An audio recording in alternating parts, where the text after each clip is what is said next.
Pemerintah Indonesia belakangan bawa wacana ekstrim. Anak di bawah 16 tahun bakal dilarang total punya akses sosmed. Anehnya, media asing dan lembaga HAM langsung ngamuk, teriak-teriak kalau ini melanggar kebebasan berekspresi. Kebebasan berekspresi apanya? Coba lo mampir ke klinik tumbuh kembang anak sekarang. Antriannya ngalahin antrian sembako. Isinya, bocil 3 tahun yang speech delay parah, nggak bisa ngomong, dan tantrum brutal karena otaknya hangus dibakar algoritma. Gue paham banget kok, buat lo Gen Z atau kelas pekerja yang shift kerjanya tembus 10-12 jam, pulang ke kontrakan tuh rasanya tulang udah mau lepas. Ngasih HP ke anak biar anteng di pojokan itu jalan pintas paling logis. Biar rumah tenang, biar kewarasan lo nggak jebol. Kalau aturan larangan sosmed ini beneran tembus, lo yang bakal paling pusing, karena pengasuh gratis andalan lo direbut negara. Tapi sadar nggak, disinilah jebakan sistemnya bekerja. Lo ngerasa hemat energi hari ini, padahal lo lagi nabung bom waktu finansial buat 10 tahun ke depan. Di level makro, media luar mati-matian nolak pembatasan ini, karena anak lo adalah mesin pencetak triliunan dolar mereka lewat attention economy. Tapi di level mikro, lo yang nanti harus ngutang pinjol buat bayar biaya terapi psikolog yang harganya ratusan ribu per jam. Dokter jiwa nyebut ini virtual autism. Ibaratnya tongkrongan, ngasih sosmed tanpa batas ke balita itu kayak ngasih kunci motor sport ke anak SD. Cepet dan bebas, tapi pasti nabrak. Otak mereka dijejeli dopamin instan kayak makan seblak level dewa, pas disuruh balik ke dunia nyata yang hambar, lidah otaknya mati rasa. Pemerintah sebenarnya udah sadar, generasi kita lagi dicetak jadi generasi lemper yang gampang nyerah dan gampang disetir. Tapi pertanyaannya, kalau penjara digital ini seberbahaya itu, kenapa proses mematikannya susah banget dan penuh penolakan elit? Jawabannya bakal bikin lo emosi. Kita semua pasti pernah ngerasa lega ngelihat bocil diem anteng di pojokan ruang tamu atau kasur lantai kontrakan, mantengin animasi warna-warni yang katanya edukasi. Otomatis di kepala kita mikir, aman lah, lagian dia nontonnya belajar bahasa Inggris atau ngenal warna. Gue bisa selonjoran bentar ngelurusin punggung. Jujur aja guys, buat kita yang kelas pekerja, abis dihajar jalanan macet, omelan bos, dan debu jalanan seharian, nyodorin HP ke anak atau adik itu bukan kejahatan. Itu murni mode survival. Layar 6 inci itu adalah babysitter paling murah. Tapi, nah ini tapinya, disinilah head fake alias tipu nuslihat paling kurang ajar dimulai. Kita digiring bulat-bulat buat percaya kalau tontonan itu adalah guru pengganti. Padahal aslinya, di balik video nyanyi-nyanyi ceria itu, algoritma korporat raksasa sama sekali nggak peduli sama kecerdasan anak lu.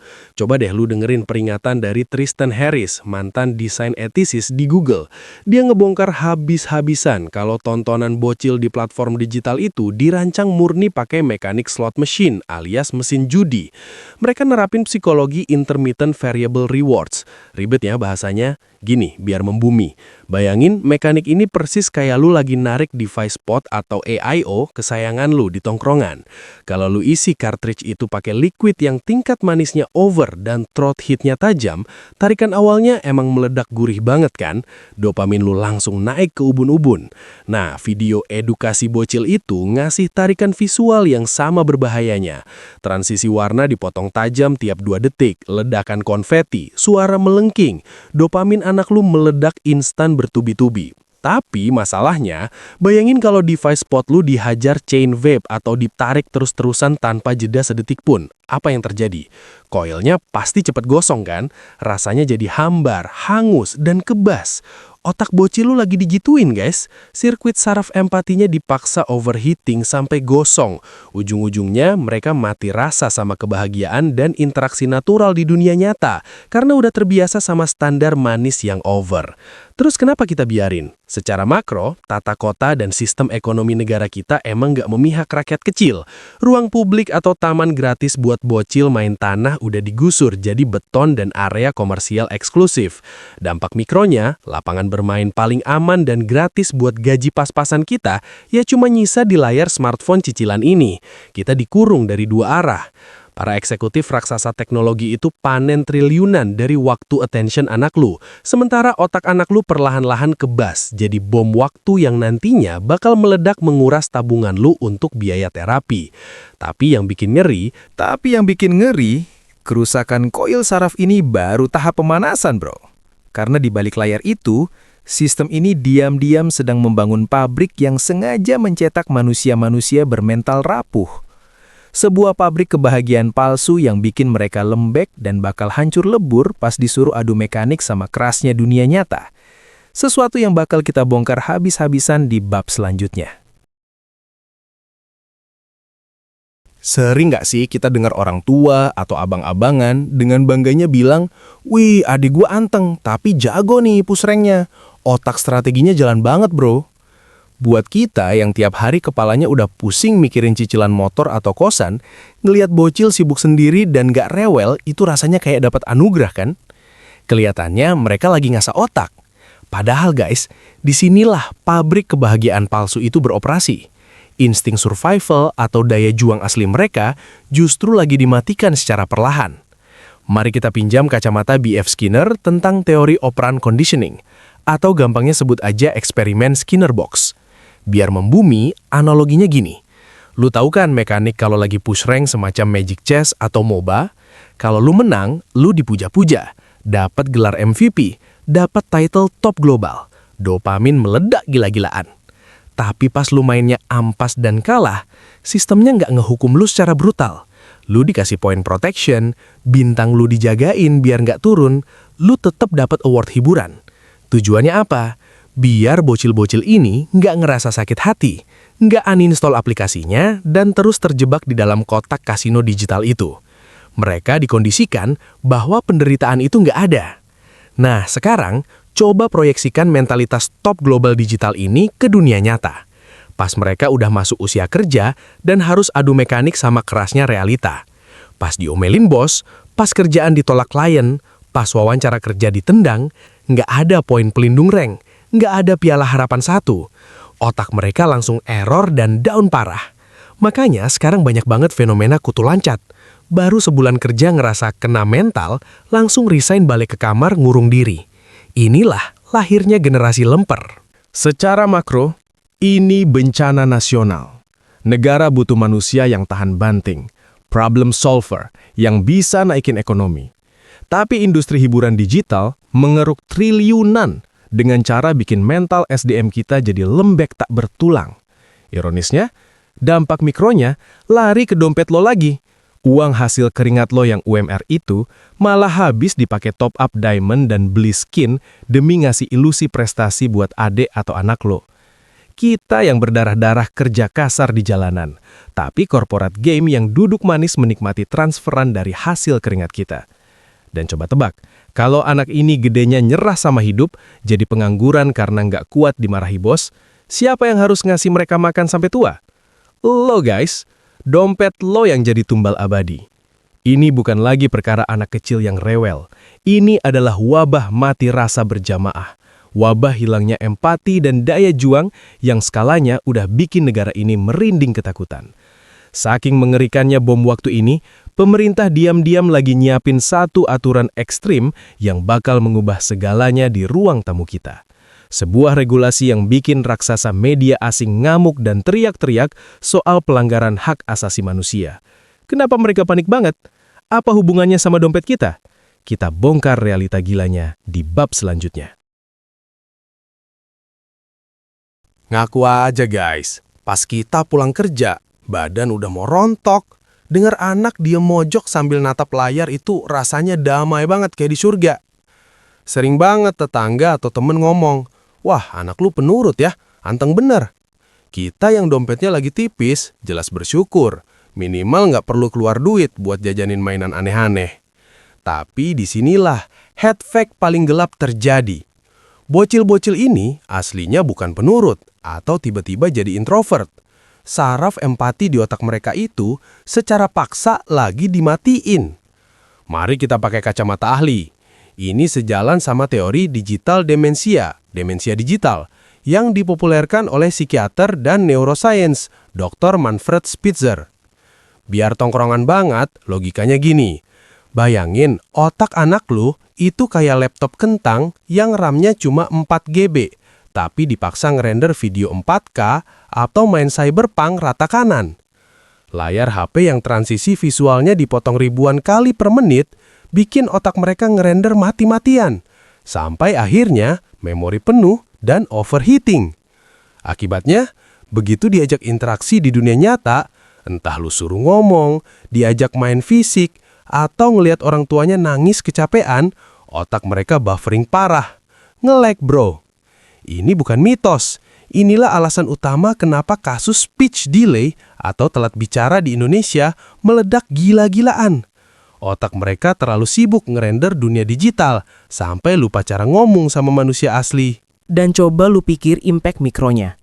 Lu yang gajinya cuma numpang lewat, sekarang disuruh nombok jutaan rupiah per bulan buat biaya psikolog dan terapi wicara anak. Hancur nggak tuh dompet?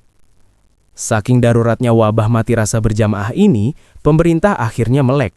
Makanya, sekarang lagi panas wacana ekstrim. Melarang bocil di bawah 16 tahun main sosmed. Ini mirip kayak regulasi yang udah digodok di Australia. Negara sadar, kalau dibiarin, generasi penerus dan tenaga kerja masa depannya bakal cacat secara mental dan kognitif. Tapi tebak siapa yang langsung kepanasan. Tiba-tiba mereka koar-koar nentang aturan ini, pakai tameng hak asasi manusia dan kebebasan berekspresi. Kebebasan berekspresi endasmu. Mereka itu bukan peduli sama nasib anak-anak kita. Mereka cuma panik, pabrik ternak dopamin gratisan yang ngasih mereka triliunan rupiah tiap bulan mau ditutup paksa. Kalau wacana pemerintah ini kalah sama narasi HAM pesanan asing, yang paling rugi siapa? Kita bro. Eksekutif Silicon Valley makin kaya, sementara lu di sini nyekik leher bayar tagihan medis seumur hidup. Kalau generasi muda dibiarin terus mati rasa, 10 tahun lagi negara ini bakal penuh sama jutaan beban keluarga yang kerjaannya cuma nyalahin keadaan tanpa mau berjuang. Dan kita nggak bisa cuma duduk nungguin regulasi disahkan, karena mesin dopamin itu udah ada di dalam ruang tamu lu sekarang. Terus, gimana cara kita ngelawan sistem raksasa ini dari rumah sendiri? Gue punya resep rahasianya di bab terakhir. Gue paham banget. Narik HP dari tangan anak yang lagi tantrum, itu rasanya jauh lebih nguras tenaga daripada disuruh lembur bongkar muat barang atau nge-shift double di pabrik. Kadang lu cuma pengen rebahan, minum kopi saset di teras tanpa dengar suara jeritan sember balita yang nangis guling-guling minta buka TikTok. Solusi paling gampang emang nyerah dan ngembaliin itu layar bercahaya ke tangan mereka. Tapi dengerin gue baik-baik guys. Jurus perlawanannya emang kedengeran kejam dan nyiksa telinga lo di awal. Lo wajib ngebiarin anak lo ngerasain yang namanya kebosanan. Biarin mereka bosan sampai mati gaya. Di era modern ini, kita sering mikir kalau anak bosan itu berarti kita gagal jadi orang tua. Padahal rasa bosan itu adalah insting bertahan hidup paling purba. Kebosanan itu bahan bakar asli buat nyetak kreativitas, bukan dikasih dopamin instan. Secara sains, ada yang namanya neuroplastisitas otak. Bahasa tongkrongannya gini, otak anak-anak itu persis kayak adonan martabak manis yang baru dituang ke loyang panas. Masih lembek, lentur, dan bisa dibentuk jadi apa aja tergantung toppingnya. Kalau dari bayi adonan ini udah lo siram pakai saus game online dan scroll video pendek terus-terusan, jalur sarafnya bakal mengeras jadi jalur instan. Pas mereka butuh mikir keras buat belajar atau cari jalan keluar pas interview kerja, otaknya udah kaku, nggak bisa diajak kompromi. Tapi kalau lo paksa cabut HP-nya, biarpun mereka ngamuk seminggu penuh, otak mereka bakal rewiring atau merakit ulang jalurnya. Mereka bakal mulai nyari sapu buat dijadiin pedang, nyari kardus bekas air mineral buat dijadiin mobil-mobilan. Insting problem solving mereka nyala. Elit global dan perusahaan aplikasi raksasa di luar sana, dari awal emang ngarep anak lo tetap bego guys. Mereka pengen nyetak generasi konsumen pasif yang gampang ditipu algoritma. Itu makronya. Tapi di level mikronya, perlawanan lo nggak perlu turun demo ke jalan. Perlawanan terbesar lo sebagai kelas pekerja adalah dengan matiin koneksi wifi di rumah kontrakan lo dan kuat-kuatin mental denger anak lo nangis demi masa depannya sendiri. Mending lo capek dan pusing ngadepin anak tantrum minta HP hari ini, ketimbang lo harus nangis darah 20 tahun lagi ngelihat anak lo gedenya jadi beban keluarga, ngutang sana-sini, dan gak punya empati sama sekali ke orang tua yang udah banting tulang buat dia. Anak-anak kita itu bukan sekedar angka atau trafik buat naikin AdSense perusahaan luar negeri. Mereka itu aset terakhir yang kita punya di tengah ekonomi yang makin gak masuk akal ini. Kalau lo ngerasa video ini nempleng kesadaran lo, bagus. Berarti insting lo sebagai manusia dan pelindung keluarga masih hidup. Jangan biarkan layar dingin itu ngerampas darah daging lo sendiri. Tugas kita emang berat, bro. Tapi percayalah, melihat anak lo bisa main tanah, tertawa lepas pas diajak ngobrol, dan punya rasa penasaran yang asli, itu jauh lebih berharga daripada sekedar rumah yang sepi gara-gara anak anteng yang otaknya lagi dikurung. Gimana menurut lo? Udah seberapa parah kerusakan yang lo lihat gara-gara penjara dopamin ini di sekitar rumah lo? Atau mungkin lo lagi struggling nyapih anak lo dari gadget? Coba tumpahin keresahan dan cerita lo di kolom komentar sekarang, biar kita sama-sama sadar kalau kita nggak berjuang sendirian. Tekan like kalau dokumenter ini ngebuka mata lo dan pastikan lo subscribe buat materi deep dive lainnya. Gue pamit, salam sadar, dan sampai jumpa.